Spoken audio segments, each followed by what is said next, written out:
Welcome back to the Timeless Tunisian Blanket. I'm your host Mikey. Today we are going to move along in the series. This is number 3 of 4, and what this is that we're going to be applying a side border to each one of the panels. You see 1 and 2, so there's 2 in there, and we're not going to worry about the tops at this time or the bottoms. So each one of these panels will be done like this, whether it's the large one in the middle or the small ones. It's all the same. So what I've done is that I've done my homework in advance, and I have this already, and I'm going to show you how to apply the border. It is or the edging really, and basically it's 4 rows, and once you see this you'll see that it was scrolling at one point. It's going to be starting to open out, and we're going to begin our journey. You're still going to use the same crochet hook, and you're just going to choose the yarn. The color breakdown in the pattern is really quite good, but I just did my own thing just based on spare yarn that I have here, and so that's what I'm going to be continuing to do. So without further ado, we're going to go with the panel border, and what I'm about to show you you're going to do with all of your borders or all of your panels on the side edging. And also today we're going to be doing the joining of those as well. Welcome to my channel, and I'm here to inspire you, give you crochet advice, and help you along with your next project. If you enjoyed this pattern, please give me a thumbs up or even comment so I can gauge your interest. It helps me to know what to film next. When you look at the edging, just like you see here, it's actually really quite simple. So you're gonna look at the right side facing up, which is the good side. You'll see all of these beautiful picots, and you're gonna be starting on an edge on here, and you're gonna work your way across. Once you establish the first row, everything else will align to each other. Now if, for example, my stitches actually worked out because I did keep it on that checklist to make sure that I did it, and everything works out, but there's ways to cheat it just in case you have to, so just kinda go with the flow. And so once you do the one side, you'll do the 4 rows, and then you'll do the other side, etc. Just continue to do the other way. Now you're going to notice is that once you get established, you'll notice that the stepping is closer to the beginning. So you'll see that you'll step down in the yellow, and then there's 3 stitches, and then step down, and etc. That's a long double crochet. And when you do the next row, you're going to step down the one before that, and then do the next 3, and then step down, and that's all it is. And so you do basically 4 rows like that. So we're going to begin and do row number 1 of the panel border. So let's begin and create a slip knot. I'm going to show you a standing single crochet because I like it better. Just use your Afghan hook as a regular crochet hook because it's a 7mm, which is a special size, or whatever size that you did. If it is a regular size that you did, then you can just switch out your hook because it's just regular crochet at this point. So because 7mm is kind of odd, I'm going to continue to use that. So just want to kind of scroll it back and get the first side. So you'll notice that the sides look like regular stitch work up the side, which is perfect, and it looks like that on both sides. So start with the yarn already on the hook and going into the side there, and what I'm doing is that I'm doing a standing single crochet instead. So just gonna wrap the yarn, pull through, and when you pull that through you'll see 2 loops, and then you're going to pull through the 2. That's a standing single crochet. Leave the straggler down in there so that you can catch it. So the next one, you see it's right there, and they're very easy to see where the stitches are, so you don't have to fight your way through this. So the next one's like that. Now we're going to step down, so we're gonna do a long double crochet, and we're going to do a long one all the way. Just see 1 2 3. Do you see this one? That's where you're gonna go. So when you do that, you just look at that cross beam and then just scoop it up, and then yarning over, pulling it through, give it a bit of slack, and then yarn over, pull through 2 and 2, and that takes you back to the top. That will count as the stitch that it's gonna sit in front of. So when you go to do the next 3, you have to make sure that you don't include that one that is sitting in front of. So it's 1 2 3. So just do the next 3 as single crochets. I wouldn't say that this is hard at all.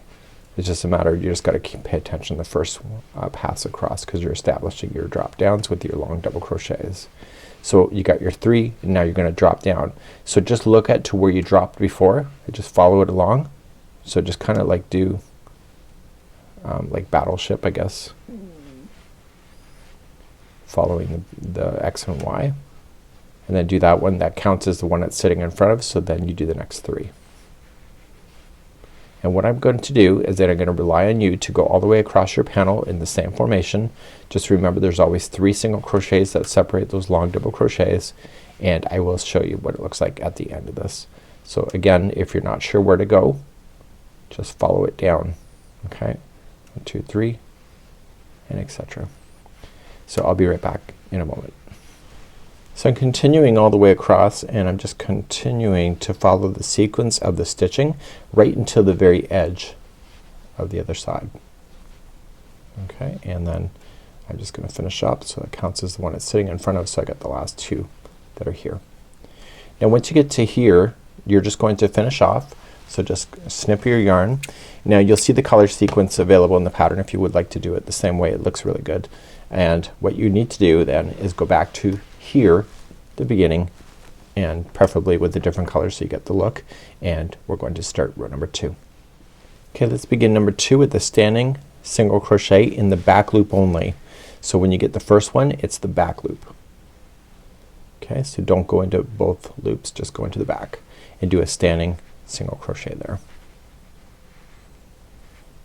So you're gonna use the back loops now going ahead for the rest of this the remaining border or edge, the remaining rows that are left. So now you're going to drop down in the next one, and see where you dropped before. You're gonna drop one higher. Okay, so you're not going down as far as that yellow, you're gonna be one up. Okay, and that creates a stepping formation, and then you are gonna go and do the back loop of the next 3. So it's exactly what you know, but now that you've established your counts already in the last row, you don't need to excessively count because you can trust yourself, and you just gotta trust that the stitch before the drop down is the stitch of the new drop down. See how this is pulling up? Don't let that confuse you on which one it is. So look where it's being pulled up from and identify the next one. If you don't want being pulled up so much, just when you go in, you can just clamp your finger down, just pull up some slack, and then just finish off your double crochet, and that will give it a little bit more thing. Because I've already done it that way, I don't want to change my method at this point. So I want you to continue all the way across just what you already know, dropping down before the last one that you see, like that, and then etc. So meet me at the end of the row, row 2. So I want you to follow the sequence all the way to the other side. Okay, and I'm following it, and then just back looping the remaining that are left because I can't drop down any further before I get to the edge. And then what are you gonna do when you get to the edge? You're gonna fasten off. You'll weave in your tailslet whenever you feel like it. Lock it, and then come back to the beginning right here again, and let's start a new row. This will be row number 3. Let's begin row number 3, the back loop standing single crochet. You're gonna come in and follow the sequence as you know it. So let's do that. So we really cannot go down to catch anything until we get over here. There's nothing here because this is the edge. So you're just gonna back loop until you can see that you have to drop, which would be the one before this. So I'm trying to give you visual cues to reduce the counting for yourself. It makes your life a lot easier. And so the next one here, it's before this one, so I'm gonna drop down here. And again, looking down, and this is where the line was, so now I'm gonna go one higher. So it creates that stepping motion that we see. Okay, and then you're gonna back loop then the next 3. But I wouldn't worry about that so much. I just worry about watching the cues of what the yarn's telling you to do. Okay, so you're gonna drop down before this one. So please do this all the way across. This is row number 3.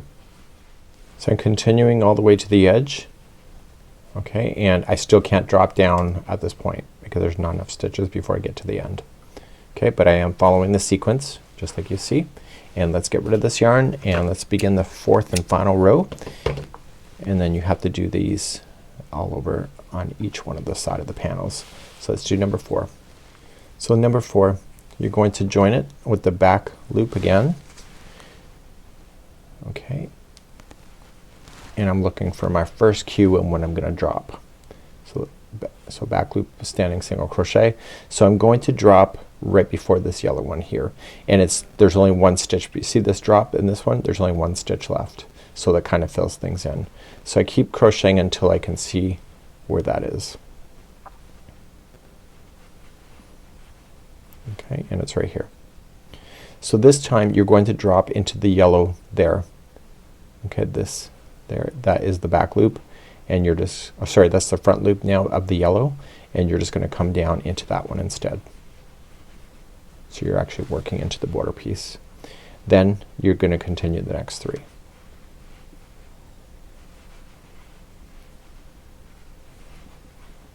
Okay, and then you drop again to the yellow, and it's right in between the 2. So I need you to do this all the way across, and I'll be right back in a moment. So in the last row I just did my drop down. You'll notice that you'll have to do another drop down before the edge, because you got 1, 2 and 3, and you got 2 stitches still left. So then you'll have to drop down, and then you'll single crochet in the back loop of your last stitch. So this is going to conclude then how to do the borders for these panels. So you'll flip the panel up the other way, and you'll do the other side, and then you'll end up with a double paneled area. So you want to do these with all your panels. So what I'm going to do next is that now that you know how to do this, you'll do this the same for every one of the panels, and then I'm gonna show you how to join them with the slip stitch join, and that's gonna come up next. So let's begin to do that. So let's cover how to join them. If you wish to sew them together with the whip stitch, you can do that if you don't like doing this slip stitch single crochet area. But what I'm going to do is I'm gonna show you how to do a slip stitch with your crochet hook. So the slip stitch with your crochet hook can be very tight, so you wanna be very conscientious of that. What I'm recommending is that do not create a slip knot before you do, but create a long loop. And what you have to do is that you have to go into the back loop of this one here, okay, and then you were gonna go into the back loop of this one. Okay, so look at it from this perspective, and it's right on the edge. Okay, so they call them the inner loops as well, and so you want to go straight on down. You want to always keep the same order. So if you went into this panel first, this is always the second, and then you're gonna put the loop on, pull it through and through, and let the straggler or the loose end fall to the other side. You always want to keep this strand coming from behind. So when I go into the next one, I go into the back loop of this one, and I jump on over. Do you see where I have the yarn strand? It's here, and I go into the back loop of this one, and then I'm going to grab that yarn and pull through and through the first. And what this is doing, it's called a slip stitch. So let me just get you in a little closer so you can see. So I'm gonna go into this one, I'm gonna jump over and get the inner loop on this one. See where this strand is? I want to keep it in the middle, and it's always gonna be kind of coming from behind. It's like a sewing machine, and you want to provide a little bit of slack because this can be really tight. So jump into that one, and they're always in sequence, and it will look really good as long as you keep the sequence going good.